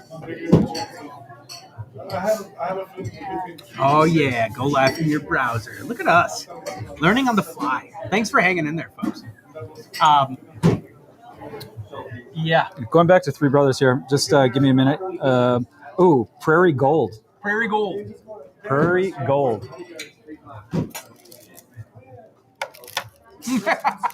Bring one of the burgers up to Minneapolis. I'd love to. I got so many people up there that I love. I miss. Oh my gosh. That's great. Minneapolis represent. So what are your thoughts on the burger, Arthur? Talk us through it. What do you taste? And use your culinary intellect and curiosity to kind of guide you through this process. For me, the cheese is so important, right? Mm-hmm. The onions, but the cheese is really crucial, and I'm a big fan of the smash burger. Mm-hmm. I cannot stand those giant patties. It really. You're the anti-patty? I'm the anti-patty. I need, are you guys familiar with Cops? Cops custard. It's just like I need that thin, smashed up patty. That's my jam. I mean, the cheese is really fantastic here. You got the double patty, American cheese. Now, like I was saying before, American cheese is really for me, like it's a love-hate relationship. It's like it brings me back to my childhood. But like on the reverse side, like splurging and putting like experimenting with cheese on burgers is a lot of fun. Always, right? There's no right or wrong answer to this. You guys let us know if there's a wrong answer for what cheese would go on a burger, but like How about cheese whiz? Would you put that on a burger? that's going past Would you do American Limburger? cheese. What? Would you do Limburger on that burger? Yeah, I do Limburger on a burger. I think Sounds like though, I'm gonna take 'em up on. like the aged cheddar. Like, what's the oldest cheddar you would ever put on a burger? Honestly, and this is a hot take, I wouldn't go past 5 years. Wow. Like you get into that 7 year, and it's only because I have so much respect and the reverence for like. Once you go beyond 5 years, you're really starting to feel out a lot of those really deep flavors. You got it. Good. Corner about those cute. I need a bib. Seriously. And I love it. Don't get me wrong. I love an aged cheddar. I love it as it gets more complex, but like I feel like you lose it, if you get too deep into it. So I would stop at about 5.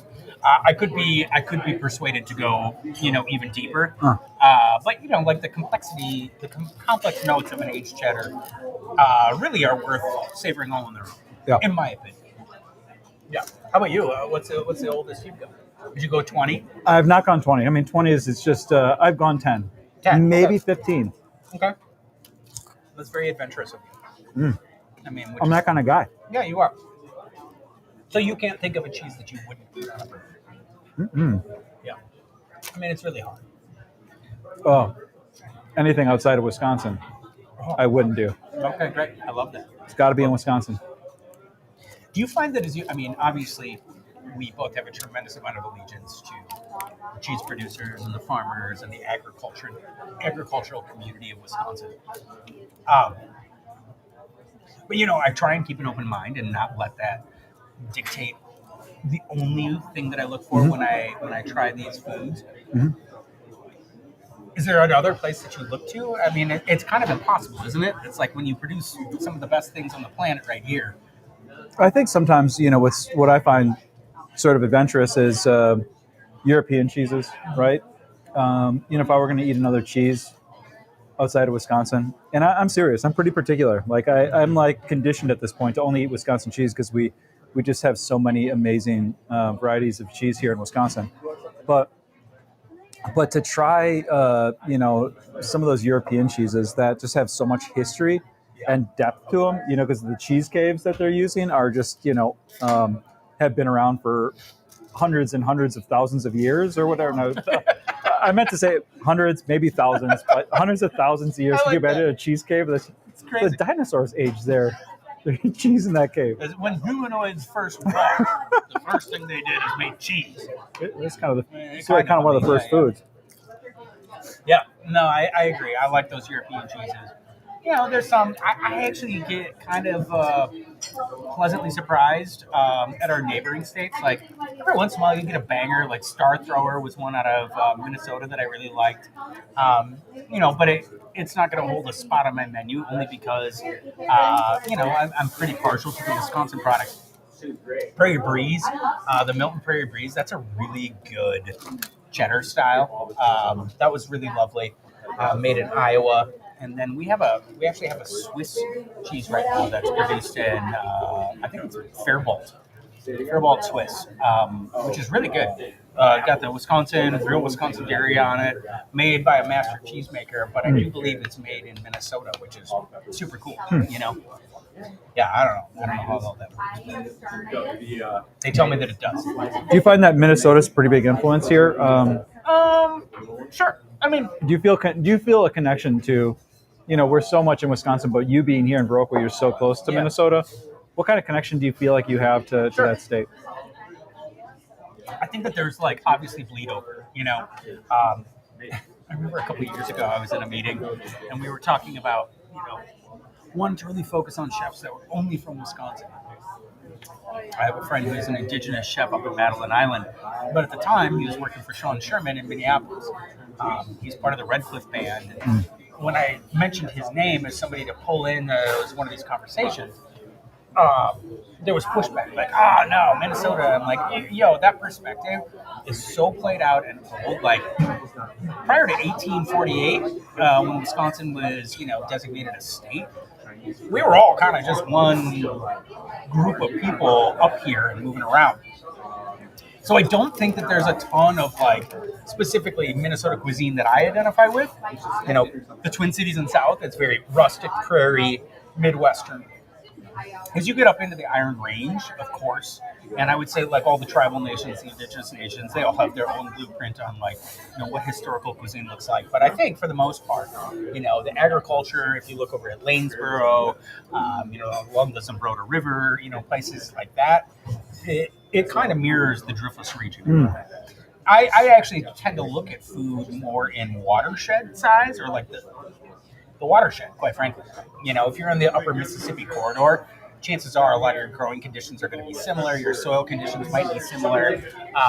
And so it tends to pattern that the settlements of people, but also the food that they brought with them, they track, right? Yeah. So, yeah, I think Minnesota's got some really nice things going on, except for football. Oh, gosh. Oh, boy. Arthur, do you want to talk about anything? You want to let these good? Are we going to eat all the way through dessert?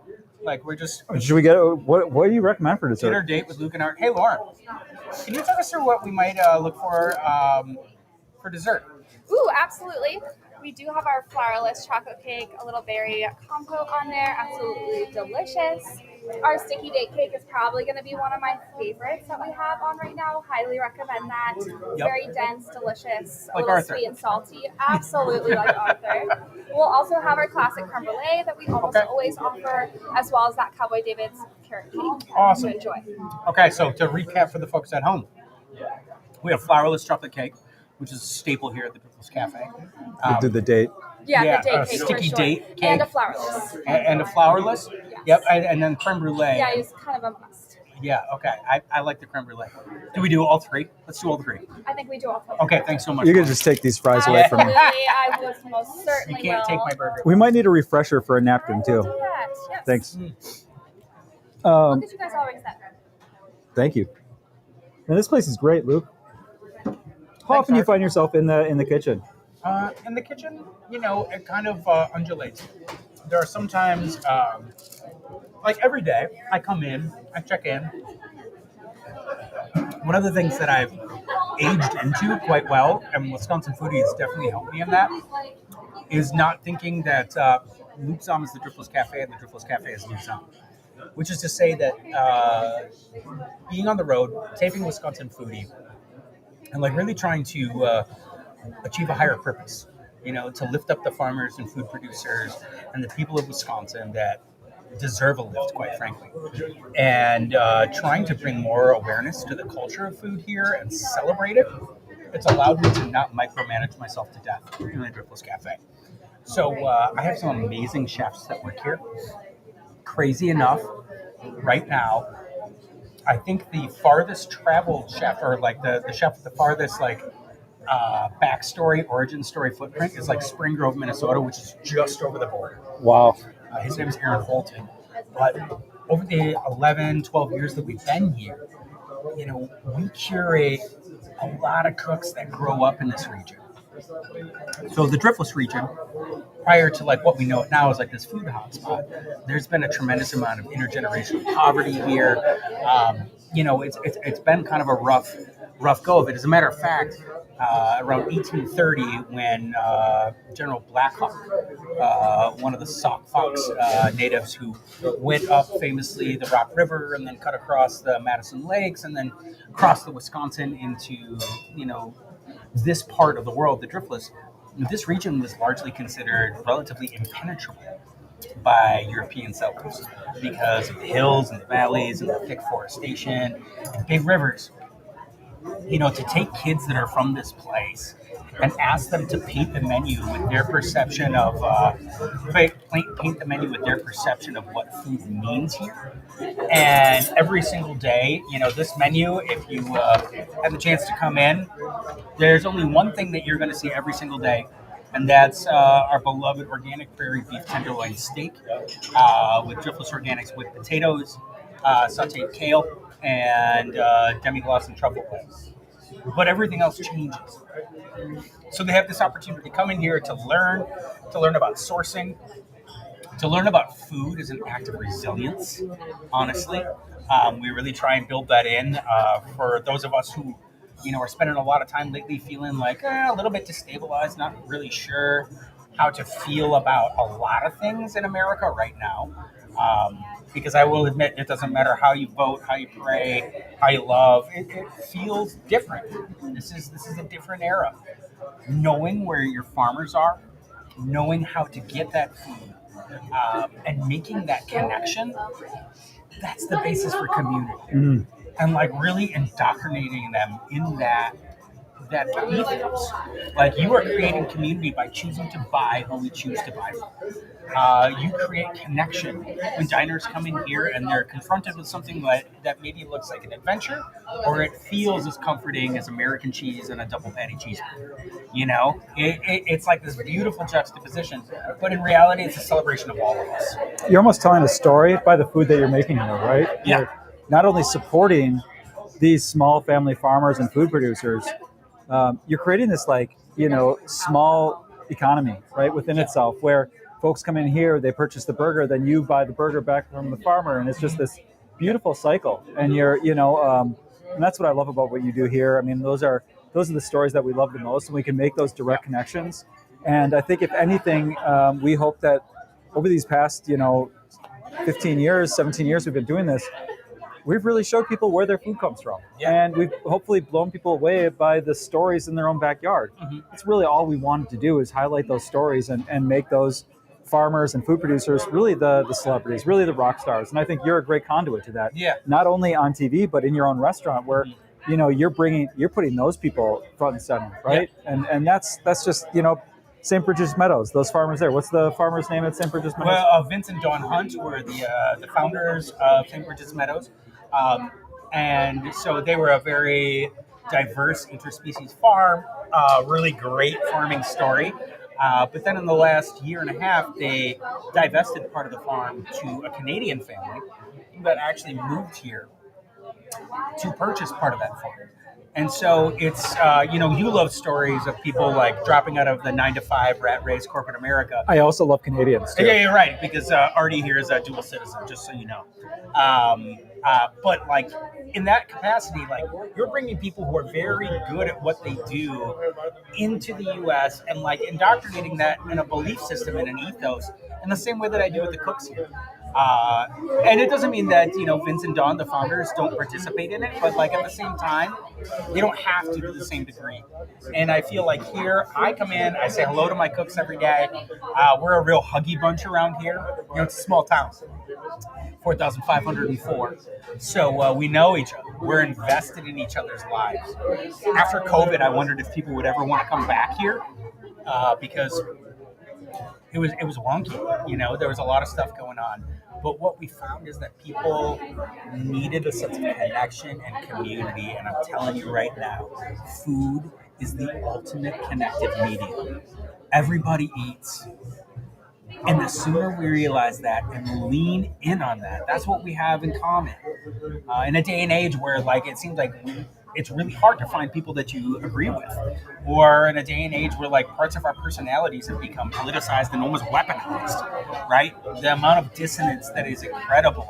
If you break that back and you just trace it back simply to the fact that everybody puts their pants on the same way every day, and everybody's got to eat, and we start being real intentional with those choices, if we're able to, it really does make a tremendous amount of difference. That money that's spent here, that stays in our economy 7 times longer when we choose to buy local. So maybe for you at home, that means going to a farmer's market, making a friend. Maybe it's buying honey. Maybe it's buying broccoli. Can I ask a question? Go. So Luke here, and we'll save this bigger story for another time, but he's from Lafarge. and Luke's got a lot to talk about when it comes to Lafarge. But I drive through Lafarge every time I come out here, and I always pass Organic Valley has like a little store on the main stretch of Lafarge, and because if you don't know, Organic Valley was started here in this area, and it's headquartered still out in this area. So a big presence, and you'll see Organic Valley everywhere in the country, right? Whole Foods everywhere. Started right here, but every time I drive past that little store. We got to stop in that store one time. Like what it says fresh sandwiches. What do they like? What happens there? So like that store. Oh, thank you so much. Yeah, sticky date cake. Thank you. Flourless. Thanks, Eleanor. Look at these plates, by the way. Yeah, right? Bangers. The funny thing is, like, we're not talking to anybody. I know. That's why when you told me to keep it in, when you told me to keep it in, and I was just like, oh my gosh, what's going on here? The Organic Valley store in Lafarge, it used to be the cheese factory in the area. And the crazy part about it, you know whose family used to make cheese there? Sid Cook. Oh, wow. Do you know who Sid Cook is? I mean, tell the viewers at home who Sid Cook is. Sid Cook is the owner and probably head cheesemaker of Car Valley Cheese. Yeah. So Car Valley is probably one of the other most awarded. It is the most awarded cheesemaker. It is the most awarded cheese. He's the most awarded cheesemaker. Sid Cook is brilliant. He's one of the kind of the first cheese shoots that we did with Wisconsin Foodie, and a lot of love for Sid Cook. He is celebrity. He's an OG. His family used to produce cheese back here in the Driftless region. So the Glicks, that's the old cheese factory. Yeah, I mean, and it's just innovators, small people. Actually, you know who runs that retail store now? Remember the Island Pizza? The Island Boys? Island Boys. It's Island Boys. No, when we went back up to Door County for the second time. Yeah. Yep, Heidi I know. Gilbertson, she runs the retail store now at Organic Valley in Lafarge. Wow. Full circle. Small world. That's crack. That's my jam. So this is a date cake. Damn. Sticky toffee. A little bit of dates, a lot of moisture in this cake. You cook it at a relatively low heat, but you get that really nice caramelization on the outside, and the toffee is just delightful. Just delightful. It's Butter, ridiculous. sugar, a little bit of cream, Wow. a little bit of salt. Flourless chocolate cake, for those of you who are following along, are gluten-free. This is a gluten-free recipe. I've been cooking this thing for like 22 years. Do you feel like every restaurant needs flourless chocolate cake? Is that I kind of do. I mean, chocolate is a really universal way to end a meal. It also produces oxytocin in your brain, which are happy, loving chemicals. And a little bit of chocolate goes a long way. Blue cheese also. And tyrosine will trigger that dopamine receptor in your brain and oxytocin. So it's good. Eat that, feel love. For those of you still with us here in the chat, would love to know, should we do live streams after episodes when they air? So you watch it, and then you can watch us talk, maybe invite the guests from the show. Is that something you're interested in? Would love to know that. You just want to have dinner with Luke and Art. We'll take you on a journey. We've also talked about starting the live stream with the show and talking about the show as the show is airing. Kind of like Mystery Science 3000. Remember that show? Yeah. I always thought that would be fun. I kind of thought of it like the Mannings doing the Monday Night Football thing. Okay, I like that. I like that. Bill Belichick. I don't know. I mean, we're just spitballing here. Popcorn, people. Popcorn. Let those ideas fly around. Do I have the chocolate smile? That's my worst fear on camera, is that you smile after eating a piece of chocolate. Yeah. And you just got like the brown teeth going on. Nobody likes that. That's not winning an Emmy. No. Wow. Oh, so good. Oh my gosh, we have one more coming. This is great. I love dessert. Oh, Eleanor, you're the best. How are we doing? I'm holding up okay? Oh, great. Getting full. Thank you.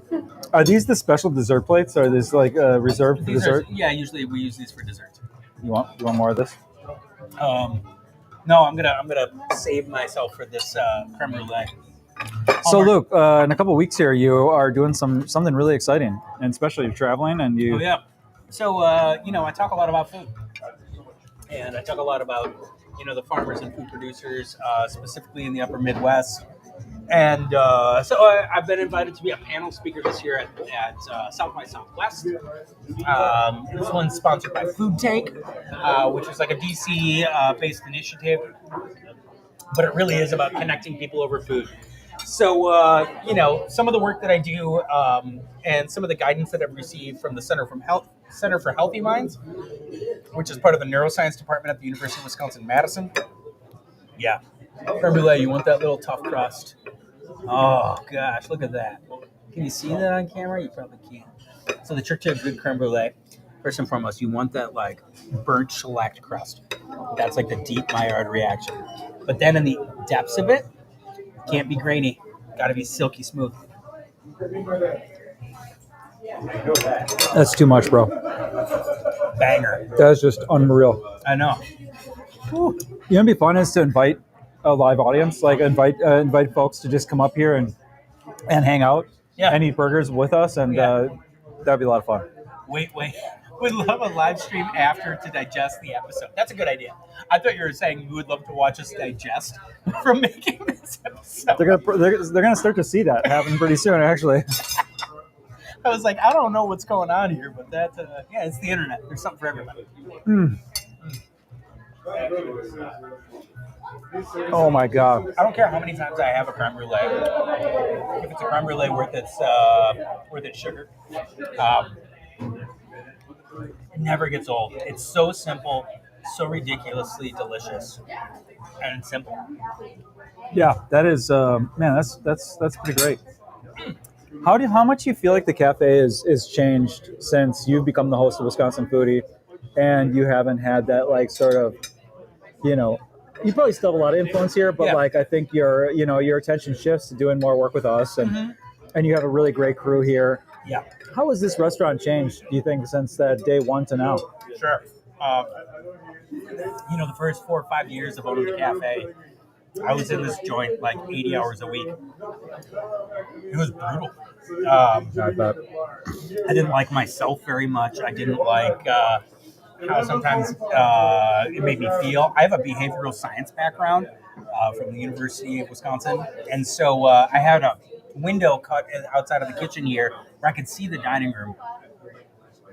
And it got to be my habit, which is all based in ego, to watch diners eat. And if their facial reaction and their body expressions didn't match the level of care and capacity that I thought I had put into the That's food, really hard. It was really hard, but I would buy them their food.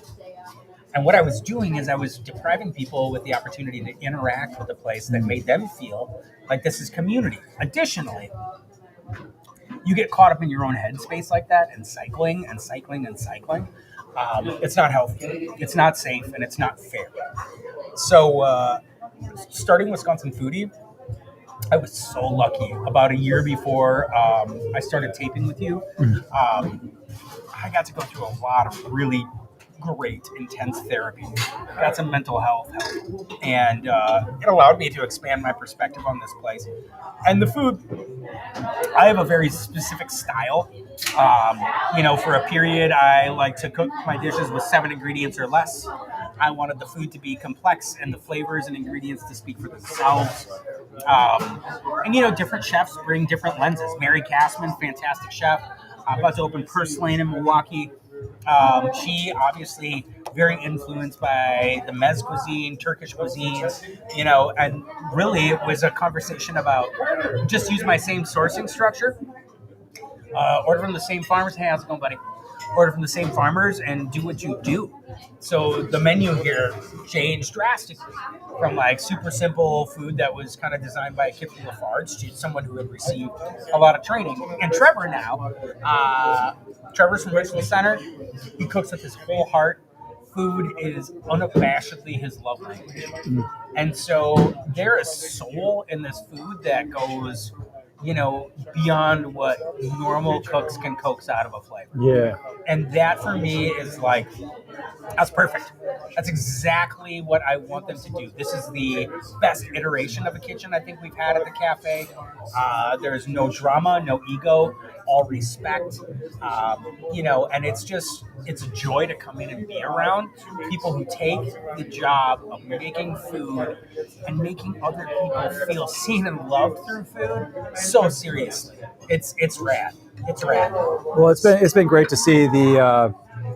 I don't want to say the transition, the growth, and the growth of your restaurant, and how what this restaurant has done for the community around you, the people around you, and for Viroqua in general. Like, this used to be known for only like trout fishing, and now it's known for so much more. So kudos to that. That's incredible to have a restaurant that's been nominated for a James Beard Award in such a small little town. It says a lot about what can be done all around Wisconsin, and I find it so exciting when we find that little gem where somebody's putting all that passion and all that hard work into sourcing, from their neighbors, from their friends, and from, the people in their community. That is the biggest treat for me. Speaking of that, we've got a couple episodes still coming up, and one I'm really excited about that speaks so true to that sort of ethic is Osteria Tretasi. Oh man. Osteria Tretasi. I'm gonna get it eventually. All right, but Osteria Tretasi is so it opened up in the old Wickman House. I mean, if you all remember the Wickman House up in Door County, up in Ellison Bay, our friend Robin Brown from San Giorgio. You can go back on YouTube and watch our pizza episode with Gino, San Giorgio, and Calderon Club. Fantastic episode, but. Robin came from Naples, Italy, to help Gino open up San Giorgio, wood-fired Neapolitan pizza place. And over time, Robin got the itch to open up his own place. And it was just such perfect timing where he was up in Door County. He felt like Door County was so much closer, was just close to his family, like where he grew up and where he grew up in Italy, that he decided that was, his goal was to open up a restaurant. And it just worked out that Mike Holmes at the Wickman House was looking to move out of Wickman House, and Robin slid right in. And I tell you right now, this place is going to explode after this episode. The food looks incredible, and the ethic and Robin, everything comes off just unreal. I think it's the last episode of the season, so you guys are going to have to wait. But think about making your reservations now. Whoever's been on this chat or still on this chat or the stream. There's 34 people watching. I know, and it's 2 hours in. I'm telling you, my tip right now is go online and somehow start to make reservations for Osteria Tasi. Yeah, it's fantastic. His chef lives in the house. I think his whole chefing crew lives there. They live and breathe that space and the space around them. They have their own farmer, Tom Horsley, who does Hidden Acres up there. So it is going to be a fantastic episode. The food is fantastic. That's something you have to look forward to. Another one I'm excited about all of these. Yeah. But, Ahan, that's going to be, I was, when I was editing the Ahan episode, I had this Ahan is a Laotian restaurant in Madison. It's got a lot of Vietnamese sort of flavor. If you're not familiar with Laotian, Vietnamese, Hmong, Thai, that kind of that flavor. And the food looked amazing on the show. It tasted even better in person, but it got me on this a Southeastern Asian sort of kick. I was just obsessed with Southeastern Asian food, and I still am to this day because of that episode. So that's my jam now. But yeah, so many great episodes coming up. Yeah, I can't. The restaurant ones, it's always so tricky. A lot of restaurants, at Ahan, what I remember is sitting down with Jamie's mom and eating and eating and eating, because food is a love language. It's a connector, which is really, really gratifying, but also kind of punishing. And so I'm eating and trying to go through all these bites and think about them and describe them and articulate them. At Osteria Tretasi, that's actually one of those tapings that opened my eyes back up to again, I said some of my favorite dishes to make are 7 ingredients or less. And Osteria Tretasi, that whitefish from Henrikson's. Wow. Straight out of the lake. Wow. And then, he did it in the style of piccata. So that lemon, caper, Yeah. butter, Oh, and parsley. with a light coating, a light batter, like just a very light sort Oh, of. it was so good. It was just flour. It was Yeah. the double out flour that Yeah. he just dredged in quickly. Yep. Salt and black pepper. So good. I mean, I can't say enough kind things and good things about that restaurant, just in its ethos and cooking as if Italians lived in the upper Midwest, which in fact they do. So check it out. Awesome, Luke. Well, hey, we're getting to 2 hours. I think we could probably sit here and do this forever. I think we're going to turn this off and just continue to do this ourselves. But we love you guys. We appreciate you. We're here for you.